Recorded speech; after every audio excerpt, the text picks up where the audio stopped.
Clapper, I hardly knew her. Record run, Psychedelic Experience record run. We have been promising this video forever.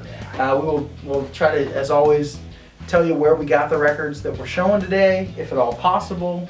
So I've got one more record to show. Should I kick it off? Yeah, kick it off. All right, go for it. Middle of June, my birthday. As a birthday gift, my wife gave me an hour and a half at a record store. It was amazing. Went to just my regular haunt, GB's here in town in Decatur, but had some great finds, and I think I had some trade-ins, so I didn't spend a ton of money on my birthday. Yeah, nice. That's nice.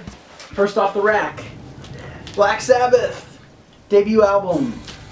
Didn't have this before, hadn't had an opportunity to hear the whole thing, knew I wanted it, was not expecting it to be as kind of as psych as it is. It is, I want to say what, 70, the year that this came out, and so there's a little bit of a, space rock isn't the right word, but it's a driftier element to it. It's not as structured as the later songs. Even from the next album, Paranoid, which is a personal favorite of mine. And so I liked the differences. Still hard, still crunchy. Tony Iommi, you know, the legendary stories about his fingers and everything like that. Just before they recorded this, he got the tips of his fingers cut off in a steelworking incident. Wow. And so he has metal implants on these two tips of his fingers, and that's what gives some of the Sabbath the crunchier sound. Wow, that's you didn't interesting. know that? I did not. Yeah, that's kind of, that's rock and roll legend. Surprised you didn't know that. And then That's they were very like, cool. and you know, when your guitar player gets some digits of his fingers chopped off, Yeah. you're like, wow, our band might be over. Nope, sounded even better. Good for you, Black Sabbath. Good for you. Literally metal. Yes, exactly. That's pretty cool. That is cool. Is that metal? I hate to say it, but Yeah, not to be contradictory, but it's very metal.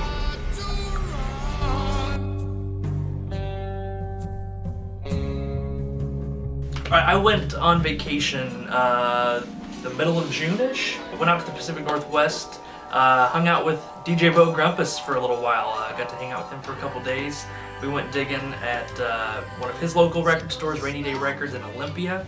And then also on that trip, we were in Portland for a little bit and hit up a record store there. Cannot remember the name of the store. It's right by Powell's Books. But I got two records there. One was a new one, so I'm not going to show that. And one was a used psychedelic-ish record. This is the Asylum Choir. Look inside the Asylum Choir, and I'm going to show the... You have to look inside. You do have to look inside. The front cover is super weird. It's a roll of toilet paper. I really have no idea why. There's the back cover, and then the gatefold is just so cool. This has been a show poster before. Yeah. I love that, love man. the image there. That is so cool. Really short album, like 25 minutes long. Very pop psych.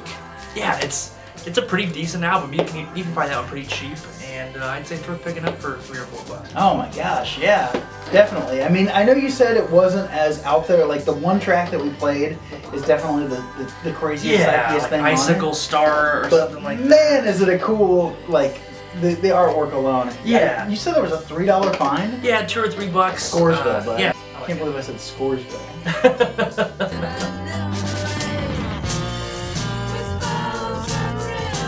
So, another birthday find. Oh yeah. Unkadelic, the self-titled here. This one is on Westbound Records. If you remember, I don't know if it was a couple videos ago or not, but I showed a copy of Maggot Brain, also on the Westbound Records label. It's Canadian, so I think it's interesting that I have both these albums on Westbound.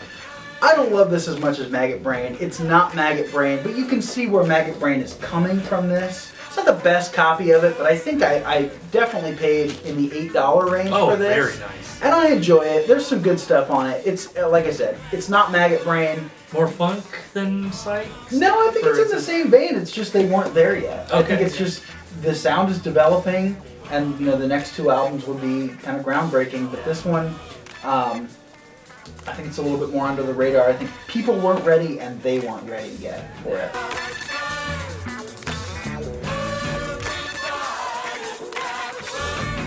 All right, the next group here is from Rainy Day Records in Olympia. First up, Jackie Wilson's Higher and Higher. Oh, God. You got Yes. higher and higher there. Ooh, that was ooh. rough, man. That was gross. brutal. I love that track, the title track, one of my favorite 60s soul songs. Ghostbusters 2, dude. Yes, yeah, good call. The rest of the album is in a pretty similar vein to that track. There's a couple of like ballads, but they're really nicely done. The singing on this is impeccable. The musicianship is really good. Not what I normally would like gravitate to or anything, but I saw it was like, I think it was $5. I was like, yeah, I think I'm gonna take this home. Yeah, very cool. Stuff. I like it. Very cool. Here's something off the request line from Liberty Island. We gotta squeeze some New Year's juice from you, Big Apple.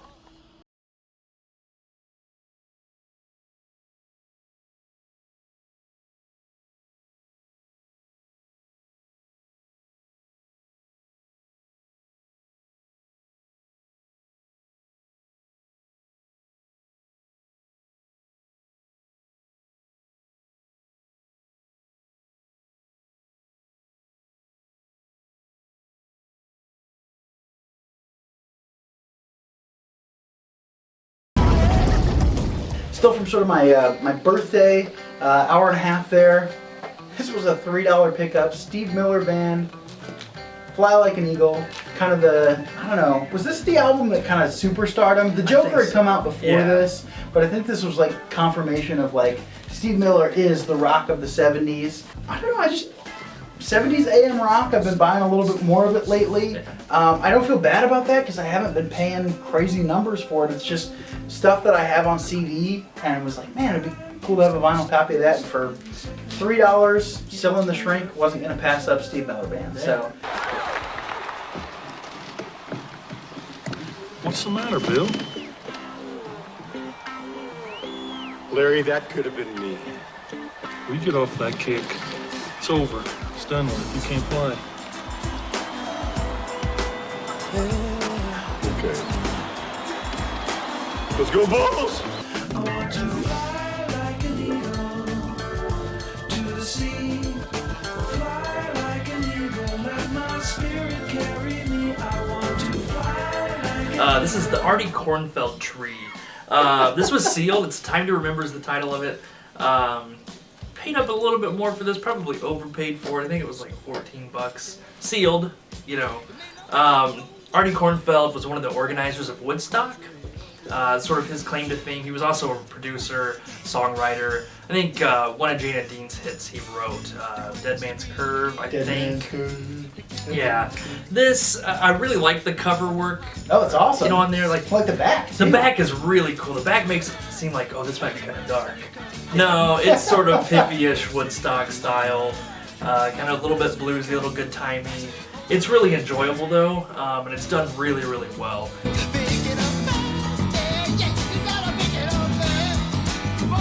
Some of these were upgrade pickups for me, and this one I am just really pleased with. Had obviously Dark Side of the Moon forever on, you know, a Capitol Records, probably, definitely 80s if not even 90s reissue, and that looks like that's the one I brought along. Darn it, I brought the wrong one with me. I got a Harvest Records pressing of it that is not in, the disc is in very good shape, but the Harvest one sounds great. The cover's a little bit more beat up, so this is, I guess, my better looking cover of it, so it may be a frameable. I don't know. Yeah, But anyway, I brought the wrong one, so.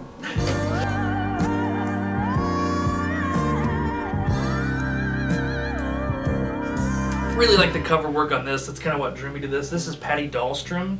I believe it's just self-titled. This is on Uni. So I was like, oh, this might be some like folky psych or floaty psych. No, it's kind of like Carole King, singer-songwriter, a little bit of a country influence on there.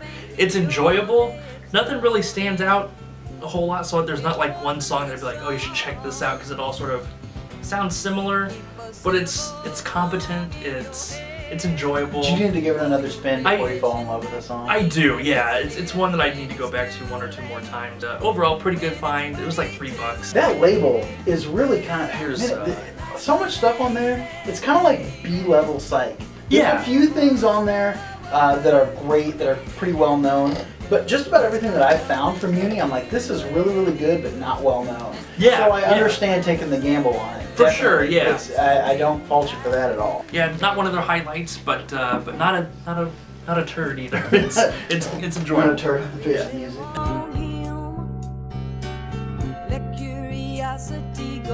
Last one from my GB's pull. This is one I kind of ponied up for. I don't think it was still shrink wrap, but man, was it in really good shape. T-Rex Electric Warrior. Had it on CD for a couple years. Thought, yeah, I'll pop on a vinyl copy. Cosmic Dancer. Oh, so good. I love that record. I do. I like that one better than the Slider. I know. Well, you already said this was an early contender for your top 10. It is. Of It's the still year. it's still in the conversation. All right. I'm digging it. All right. So Electric Warrior. Glad I got it. Awesome. Dance myself right out the womb. This was actually a gift from DJ Bo Grumpus. We were digging at Rainy Day, and he found an original copy of Music from Big Pink by the band, and he had like I think an early '70s repress. So he gave me his older copy and kept the original for himself, which I don't fault him for at all. But kind of an essential record from the band, one that I think it's on the 500 greatest albums. Oh, Rolling it's in the Stone. top It's- 50. Yeah, Pretty so sure. it's really good. There's nothing I can say about it that hasn't been said before, and everyone watching this probably is familiar with it. So if you don't have a copy, get it.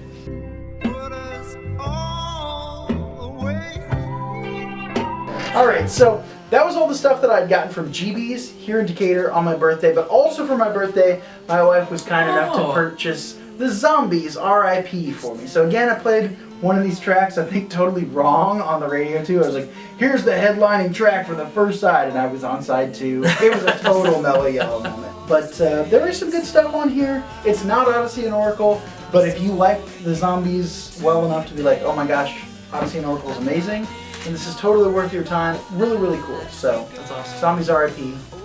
Only new thing I think I'm showing, but it's new old stock. I guess. That's right. Yeah, that's awesome. Very cool.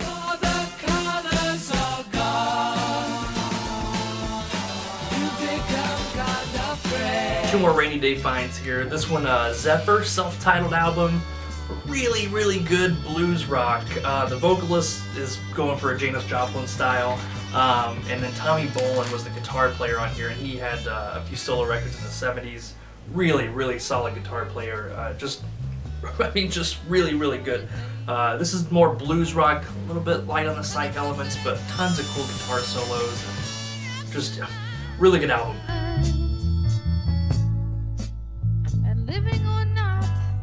Okay, so about 10 days, a week and a half after my birthday, got to go to Chicago for a couple of days, and did find this at the newly located, by the way, I want to point out, Reckless Records in Chicago. The West End store has moved about, I think, a block and a half away from their old location, maybe 2 blocks.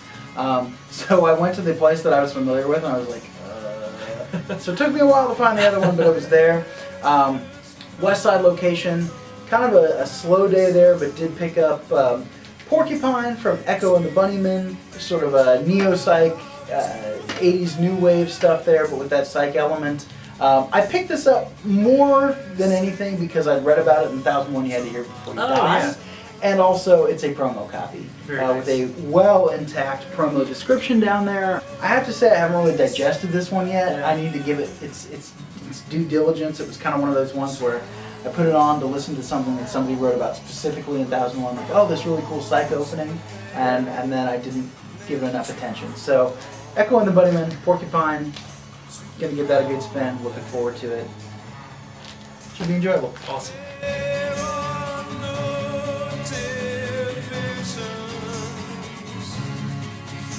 Alright, my last one from Rainy Day Records in Seattle, or I'm sorry, Olympia, Washington. This is Shante. I'm not a yoga guy, Not so Shanti. yeah, no. Self-titled promo copy on Atlantic. Wow, that's probably my find of the trip. Oh man, this is so good. If you like the Grateful Dead, pick this up. This is some psych leanings, more kind of Eastern influenced jam band stuff. Innocence is a 10-minute long track. The highlight though is the title track, Shante. It's almost 15 minutes long. Oh, it's just so good. Lots of sitar. Gosh, it's very Eastern influenced, but very like Grateful Dead-esque. like American Beauty era, Working Man's Dead, somewhere in that sort of like country rock, jammy, but very Eastern. I don't even know how to it's kind of hard to describe. In your like out there Eastern influence wheelhouse? Yeah, Okay. for sure. This one is not an expensive album at all. I think you can find a decent copy of this for like $7 or $8. Oh, cool. And this is one musically should be worth a lot more. You know, you'll find albums like that every once in a while. It's like, why don't more people flock to this? Do you think it's because it's got the white edge cover? Is it beat up most of the time when people buy it online? Or? Look, I think it's just a little bit under the radar still. I think it's one of those that was sort of obscure at the time. It's still kind of obscure, and it's not everybody's taste. Yeah. And I get that. So you know, it's definitely going to appeal to Grateful Dead heads and anybody that's in a jam band. But if you like pop psych or anything, this probably isn't going to hit. If you like hard rock, this isn't going to hit. So it's one of those like, it's a very specific tough genre. So, but really good. I dig it.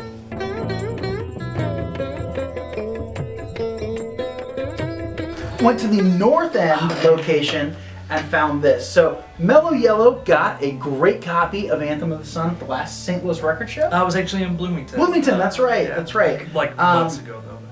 This I saw and I was intrigued by it because obviously it is not the original cover and it had a sticker on it that said rare. So I believe that this was, and I want to say this was in 1975, but I could be wrong about that year. The band just decided to remix Anthem of the Sun. And this one, apparently the mix is, I want to say it's a little more centered than the others. So if you're into stereophonic effects, maybe you want to get the original, but this one, the rare sticker on it, plus I was like, I haven't ponied up on anything here on this trip really yet, and so I thought I'll get this. I enjoyed this quite a bit, and frankly, I think one of those things where a lot of the reviews of it said, well, if you don't really desperately care about the mix, it doesn't matter which one you get.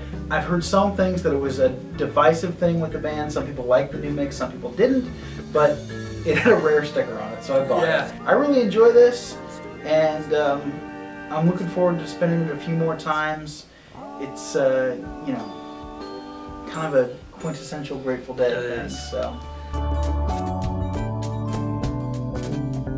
When the windows all are broken and your love speaks. Alright, the rest of my stack came from a Bloomington trip that we took, I don't even know, a few weeks ago. The first two I've got here are from, what is it, Normal Street? What the hell's the name? What is the... North Street, that's right. Records. North Street Records in Normal. First up, Yes, Elvis I'm the Sun so glad you Sessions. grabbed this. Yeah, the Psych Professor, Sam, I think you actually saw it in the bin and asked me Yeah, if I had actually it. you had it, yeah. Yeah, it was like $3 or $4 and didn't have it. 500 greatest yeah. Rolling Stone list. This is the kind of Elvis stuff I like too. I like his early, earlier stuff. I mean, this is the earliest Elvis. Yeah, I'm not big into, you know, Elvis from Vegas Elvis. So this is cool stuff. Essential. Yeah, and I think it's one of those things that a lot of people would pass up who were like, well, I kind of like later rock music. Yeah. This is very much roots of rock music. Yeah, for sure. And even if you're not a huge Elvis person, I would say this is the one to buy because I think you'll be surprised. He's obviously doing a lot of things that were covers of kind of standards at the time, but doing them in a rock fashion. And this really, I mean, this is kind of... it's seminal. It's a starting point. It is. It's this stuff was only available on single for so long, and then they put it together. RCA did, so it's worth your time. And for $4, it was a steal. I think. Yeah, definitely. This is great.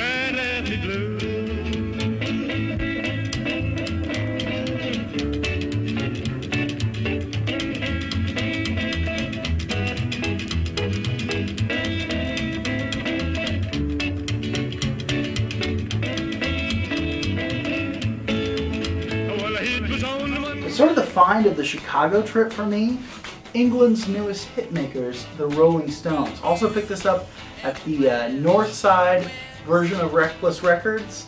$16 price tag on it. I don't think I had ever seen a copy of this before. This is an early 64, maybe 65 US pressing of this. I love it. I love this record. My opinion about early Rolling Stone stuff has grown in leaps and bounds over the last couple months. If you happen to see a copy of that Rolling Stones record, pick it up. That was, I mean, Brian Jones kind of, it's the first record, so it's the one he had the most influence over probably. And I enjoyed it a lot. Blues covers and stuff like that, I thought, oh, the Rolling Stones doing covers, what do I care about it? Oh, loved it. It's their version of Route 66. Yeah, oh, it's really good. That's cool. It's an impressive record. Can't believe I had poo-pooed it. I'm like, oh, I don't really care about that for so long. I kind of felt like an idiot. So, anyway. Poo-poo.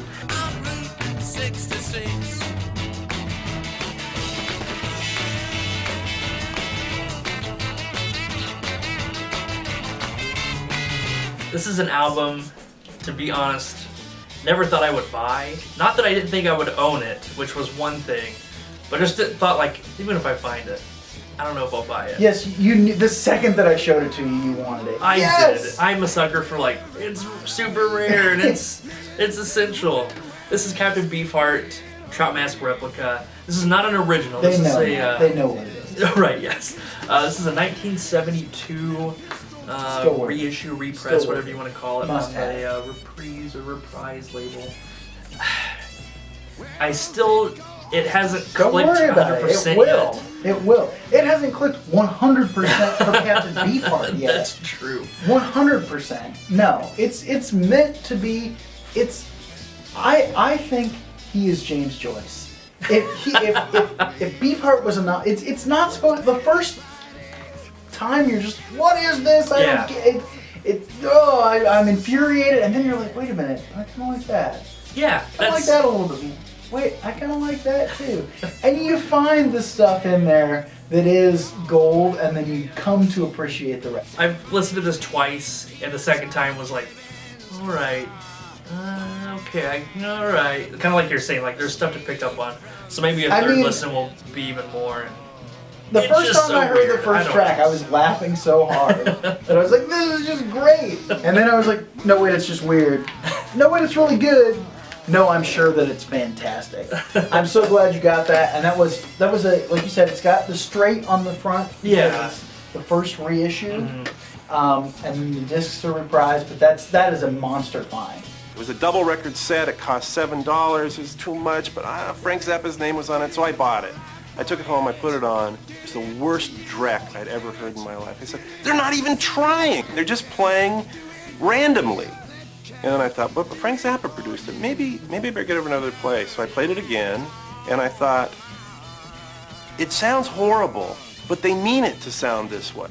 And about the third or fourth time, it started to grow on me. And the fifth or sixth time, I loved it. And the seventh or eighth time, I thought it was the greatest album ever made, and I still do. Happened to be in Springfield. I don't even know what I was doing there. I'm there a lot, though. And had some time to go to Recycled Records, which is the store I went to all the time in high school. Had some upgrades / cheap bin pickups. Beatles Abbey Road. I obviously, that was the most pompous thing. I obviously own Abbey Road. I've got 2 copies of Abbey Road, or had 2 copies of it before this. One that was an older one that was just roached. One that was a newer one that was my listening copy. But this is by far the oldest. I think this might be first or second. I'm pretty sure it's the first U.S. pressing of this. This is not in terribly great shape. It was a $2 bin fine. But to have a first pressing or near first pressing of this U.S., I was going to pass it. Ringwear, a little bit. Still looks pretty good. Happy to have it. $2 Beatles find at a record store is always great.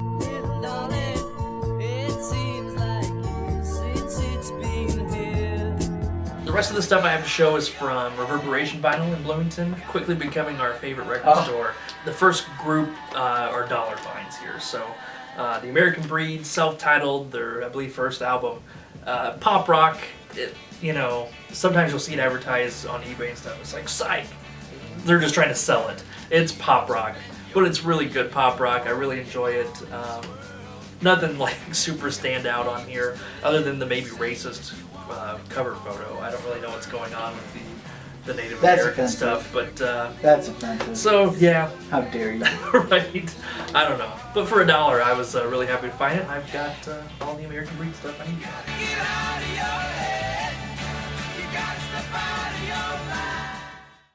This is the voice of God. No, it's just me. We had to split this into 2 parts because it's so long, so you've reached the end of part 1. We appreciate you guys sticking with us this long, and we hope you go check out part 2, which if it's not already posted, it should be soon. We'll see you then.